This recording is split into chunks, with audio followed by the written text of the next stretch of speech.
I don't care where you're hunting, every state has its own challenges, and obviously the wind was going to be one of our big challenges in Nebraska. Now, one of the cool things is the fact that I had a tag for both antelope and whitetail. Now, we were hunting with Craig with Get Her Done Outfitters, and honestly, I don't think you could find a nicer person on earth to hunt with. He runs a great operation, has incredible land, and a ton of animals. So we decided we're going to kind of split up our days. We're going to do a little bit of whitetail hunting and also some antelope. But the forecast was looking for windy conditions and also pretty cold mornings, which is not real conducive to antelope hunting, especially if you want to sit over a water hole. But we were confident that we could make it work, and if you put in the time, well, eventually with this many animals around, hopefully something would come through. Now, we've been fighting some really tough winds out here in Nebraska, but today what I've decided to do is I need to shoot in this and know exactly where I'm hitting. Now, right now we're looking at probably 40-mile-an-hour winds with 50, maybe even 60-mile-an-hour gusts. That's not possible to hunt in, but this evening it's supposed to lay down a little bit. So what I'm going to do now is shoot at 20, 30, 40, just to see where my arrows are. Right now the wind's straight in my back, but I'm going to try to change it up a little bit and just see how my bow is shooting in this type of wind. Wind is not good for hunting.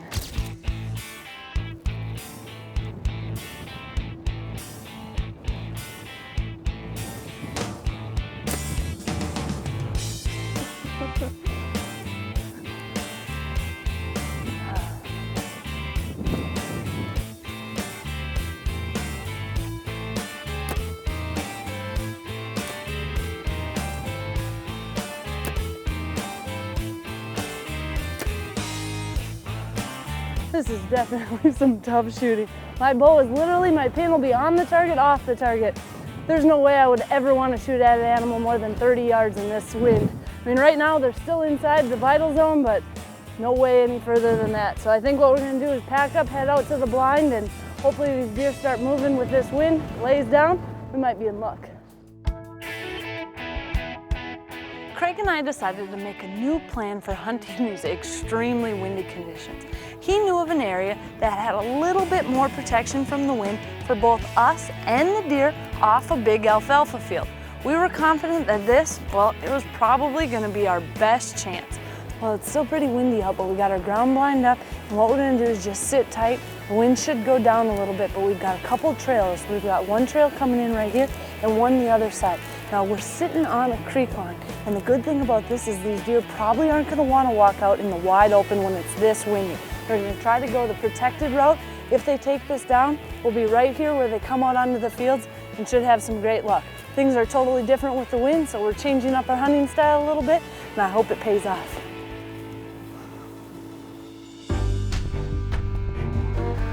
A couple hours in, the wind finally laid down and the deer began to move. The field was literally just starting to fill up with deer, and there was one really cool buck that was heading our way. Now, this buck looked like he was just an incredible buck until he put his head down. Then he didn't look quite as big, but he had a really cool rack. It looked like he had a double beam on his left side and just nice. But the problem we were facing, all the deer were staying about 70 yards away from the blind. Now, I wasn't sure if this was because we just had put a blind up or if that's just the part of the field they wanted to be on. But as we sat in that blind and the evening went, more and more deer were feeding out in front of us, and with a gun, well, you would be done. You could take your pick on any one of these. But with a bow, I needed them to get in a little bit closer. Plus, I wasn't quite sure if this buck was really a shooter or not. He looked amazing when he brought his head up, but he was just not that old of a deer. You could definitely tell, but he's one of those bucks. You let him walk, he'd be huge. You shoot him now, he's a cool looking deer. Either way, that wasn't an option I was gonna have because this guy just wouldn't come in close enough. And as evening went through, well, the wind stayed down and we definitely got an eyeful, but unfortunately, we never got a shot.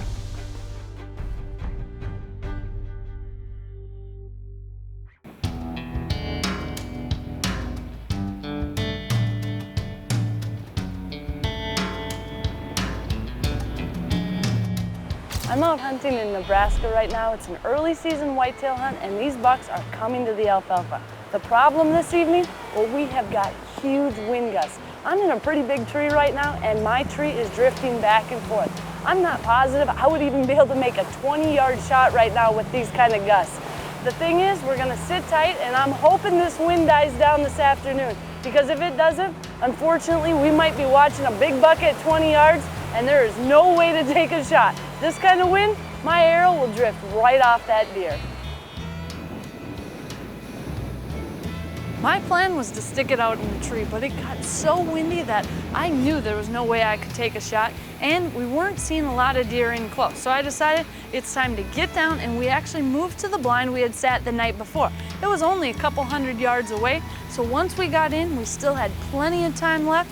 And of course, as evening went down, the wind finally settled down and the deer started moving again. Deer were just coming out of everywhere, and the nice thing is, well, we were seeing bucks that we hadn't seen before. In fact, a big, framey 8 jumped the fence, and as soon as I saw him, my mouth dropped, because this would be a perfect buck. He was one of the older deer we had seen, but unfortunately, again, he stayed right outside of 70 yards and just never came in for a shot. But there were plenty other deer coming, so our spirits were still high.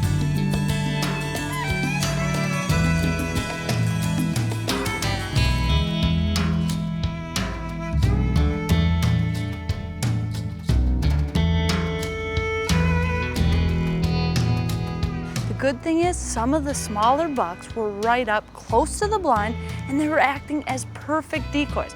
So I thought we might be in luck. Now as I glanced up, I saw that same buck from last night coming in.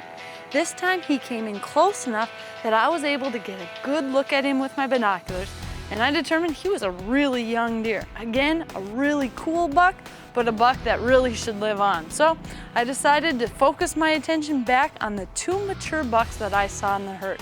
One big 8 and a nice 10. Now both these bucks were by each other, and they finally started moving their way toward my blind. First, the bigger 8 came through. Now he was just outside of shooting range again, this time about 75, 80 yards. Not far behind him, the bigger 10 was right there and took that exact same path. And that's the problem. Some of these deer, if one chooses to go a little bit wider, a lot of times the other one follows, and that's exactly what happened. But unfortunately, that's the way my luck was going. These bucks were staying right out of range, and there was nothing I could do about it.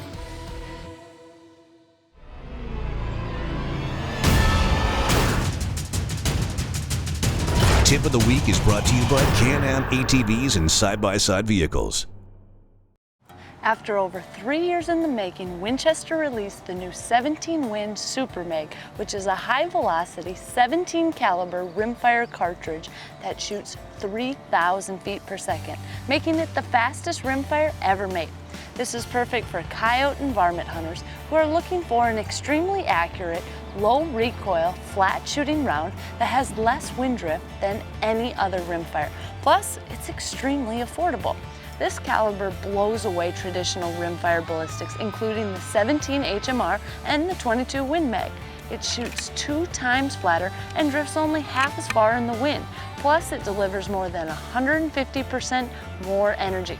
For example, when shooting the 17 Win Super Mag with a 10-mile-per-hour crosswind, you can see it barely moves when zeroed in at 100 yards. At 150 yards, it hardly drifts, and the bullet drop, well, it's minimal. And the best part, well, as a true 200-yard cartridge, it is outperforming all other rimfires with minimal pelt damage, which is a huge bonus.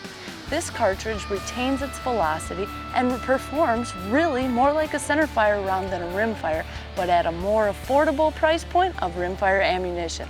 So basically, you're getting the best of both worlds with the 17 Win Super Mag. Winchester's Deadly Passion is presented by Winchester, the American legend. Matthews, catch us if you can. Cuddy Back Digital. Bachman, versatility defined. Easton, expect the best. Winchester Repeating Arms. And Hunter Safety System.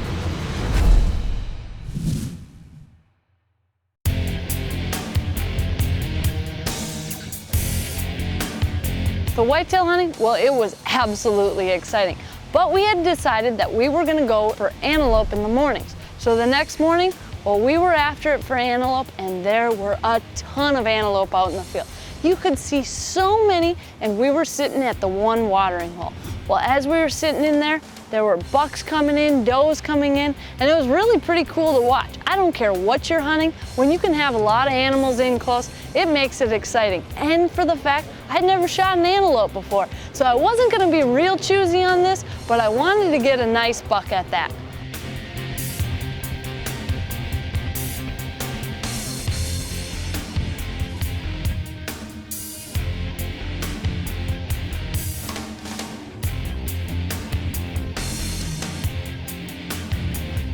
One of the things I like about antelope is the fact they're not as afraid of blinds. And Craig had this blind out plenty of time, so they were all used to it and they were coming in calm as can be.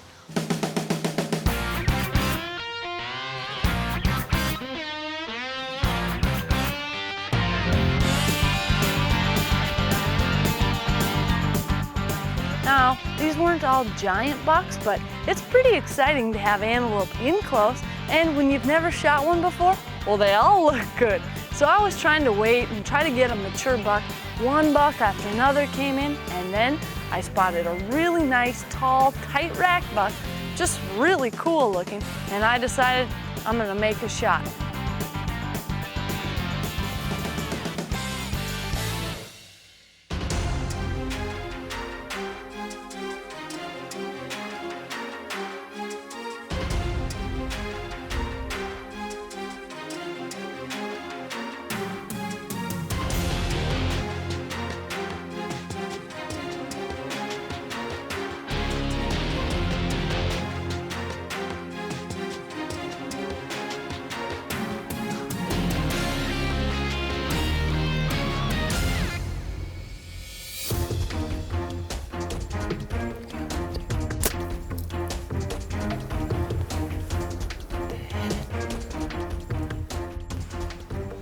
I just missed a beautiful animal.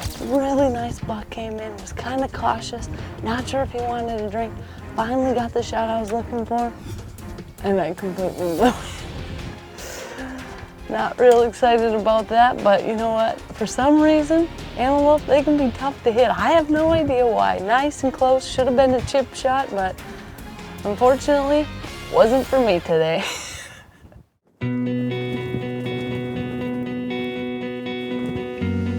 Instead of the weather improving in Nebraska, it actually got worse.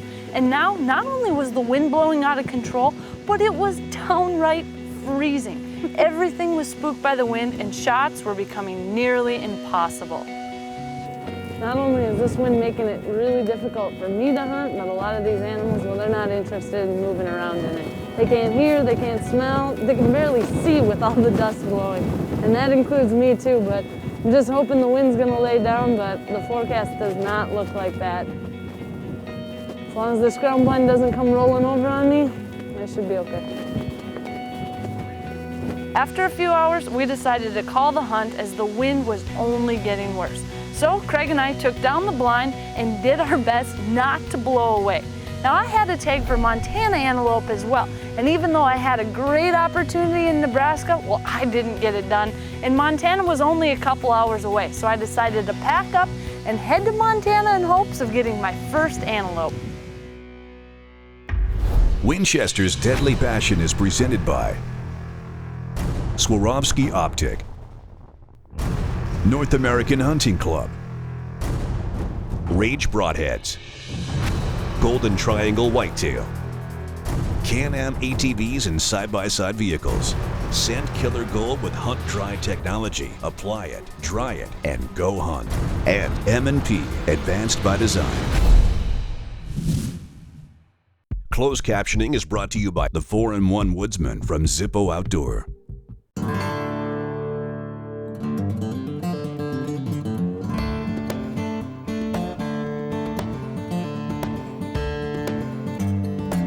There are a few spots that I really love going back to because you get to know the people. You get to become friends with them. And CJ is one of those people at Powder River Outfitters. I usually try to get out there for an antelope hunt, a whitetail hunt, and I've had just a blast over the years. I've taken some absolutely incredible bucks rattling, some early season, but I've never been lucky enough to take an antelope. And this year, well, we arrived at the perfect time. It looked like we were hitting it during the peak of the rut, so my goal was to use that to our advantage. We're out here at first light, and today for antelope hunting, how we're gonna do it is I'm actually gonna put decoys out and use a blind. Now, one of the toughest part of putting decoys out when you're bow hunting, well, it's the fact that you can't hardly get a good shot. So what I'm gonna do is put these decoys out, I'm gonna have a bedded doe, and then I'm gonna put a buck standing behind her. And with this, I'm hoping we've got antelope all over the country, but they're far enough away yet, they shouldn't be able to see our decoys out. I'm gonna get in the blind so I'll have the cover to be able to draw, shoot, and I'm hoping these bucks come right into our decoys just like they would if you were doing it spot and stock, but I'll be able to use the blind to help me out. Now with this buck decoy, I'm hoping he's small enough that these antelope shouldn't be too scared of him, and I'm gonna put him behind there. Now this is a big feeding field. These antelope are out here all day. I've literally seen them out within the hay bales all times of the day. There's not really any water close by, so this is gonna probably be our best bet. I've always wanted a decoy antelope, but instead of doing it spot and stock, I'm gonna try this out of a blind. If this doesn't work, well, then we might regroup and try to find something else.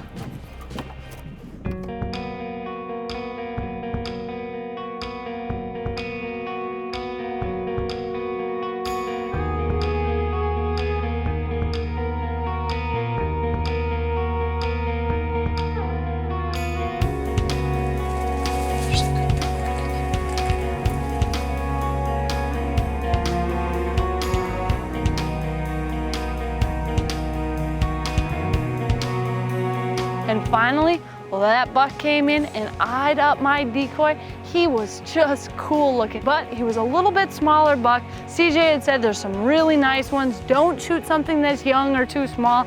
So as we sat there, I just sat back and watched the show, and it was really, really cool to see this buck in close, see that he decoyed in. Well, it was pretty exciting, and to know that this old decoy worked, well, it couldn't have been any better. But as they kind of passed through the area, we decided we had enough hunting here. We're gonna try another location where a big buck had been spotted and sit it out there.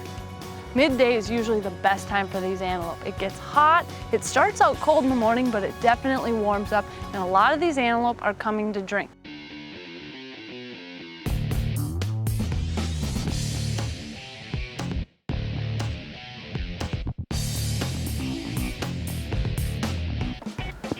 Well, we just had a badger come right into the water hole. We hadn't even been here probably 5 minutes, and he just appeared right here at the watering hole, got a drink. It was pretty cool. He came here, and he actually ended up going around the blind and kind of just went off. I'm glad he didn't try to come in and get in the blind with me, because then we might have had a whole different situation, but pretty cool to see. Everything looks good. Now we just need the antelope to show up.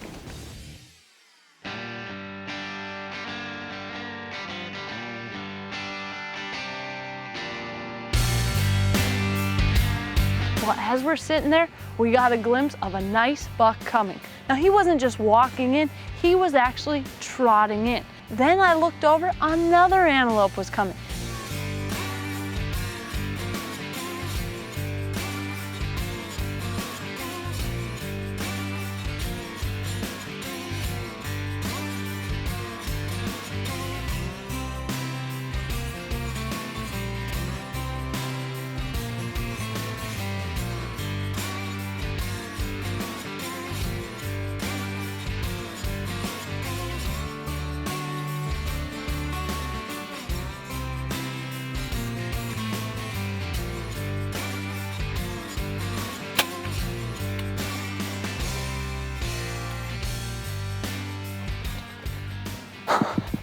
We just had a huge buck come in almost at the last minute. I had a nice buck in front of me coming.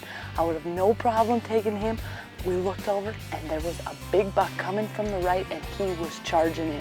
It's like he pretty much owned the place. Just an awesome deal. Finally got a beautiful antelope down, and I'm pretty sure he barely even made it to the crest of the hill. Check this out.